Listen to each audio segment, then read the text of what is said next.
নমস্কার বন্ধুরা, সুপ্রীতি কিচেন ব্লকে আবারও স্বাগতম। আমি আজকে রান্না করব কলাই শাক বাঁধাকপি দিয়ে ভাজা।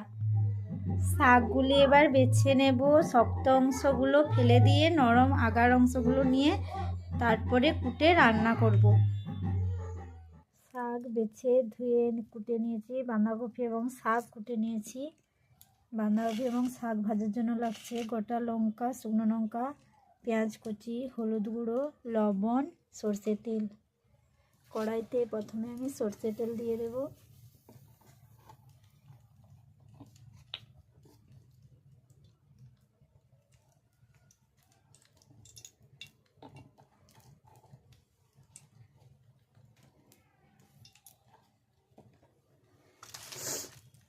তেলটি গরম হয়ে গেলে শুকনো লঙ্কাগুলি ভেজে নেব।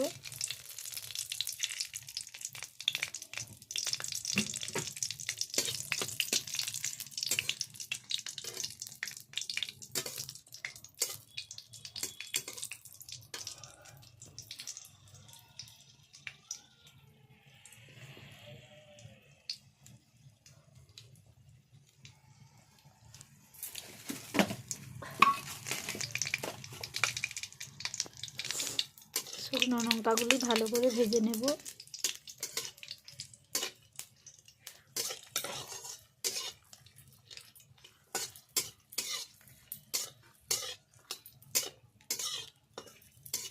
শুকনো লঙ্কাগুলি ভাজা হয়ে গেছে, তুলে নেব।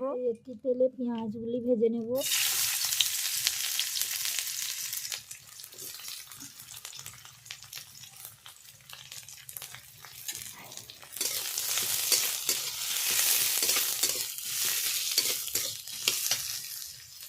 অল্প করে লবণ দেব।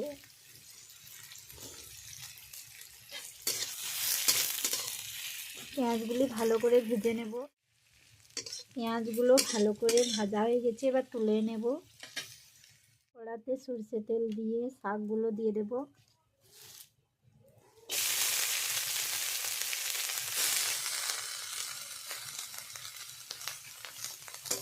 নেড়ে দেব।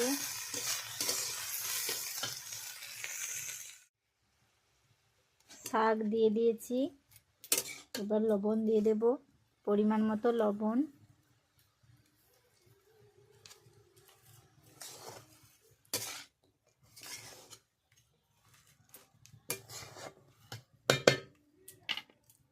এবার সেদ্ধ হওয়ার জন্য ঢাকনা চাপিয়ে দেব। ঢাকনাটা খুলে দেখে নেব।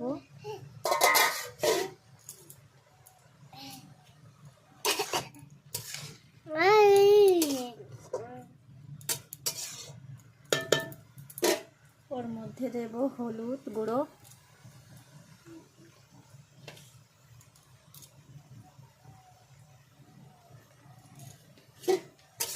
আবারও নেড়ে নেব।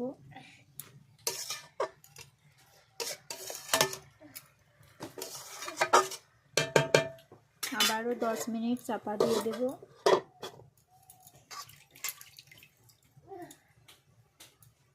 ওদিকে শাকটা সেদ্ধ হতে হতে আমি লঙ্কাগুলো হাতে গুঁড়ো করে নিয়েছি।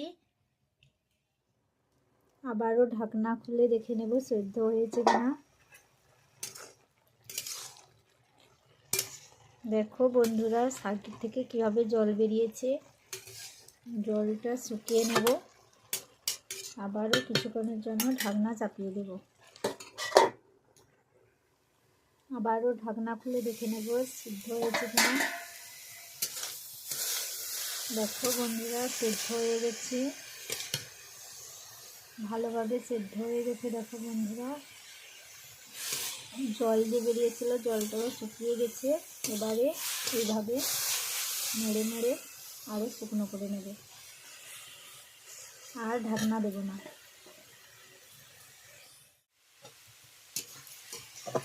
দেখো আমি নেড়ে নেড়ে শুকনো করে নিয়েছি। এর মধ্যে দিয়ে দেব সরষে তেল,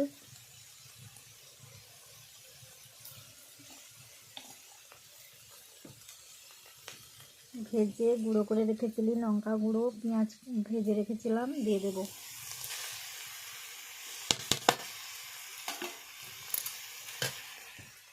এবার নেড়ে মাখিয়ে নেব।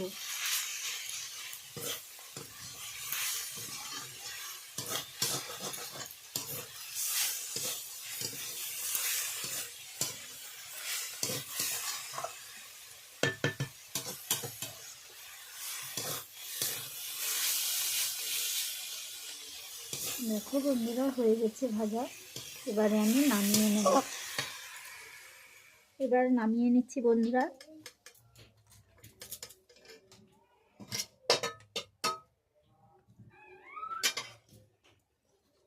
শাক বাঁধাকপি দিয়ে ভাজা হয়ে গেছে। বন্ধুরা বাঁধাকপি এবং শাক ভাজা হয়ে গেছে। এইভাবে নতুন নতুন ভিডিও পেতে হলে প্লিজ সাবস্ক্রাইব করে দেবেন।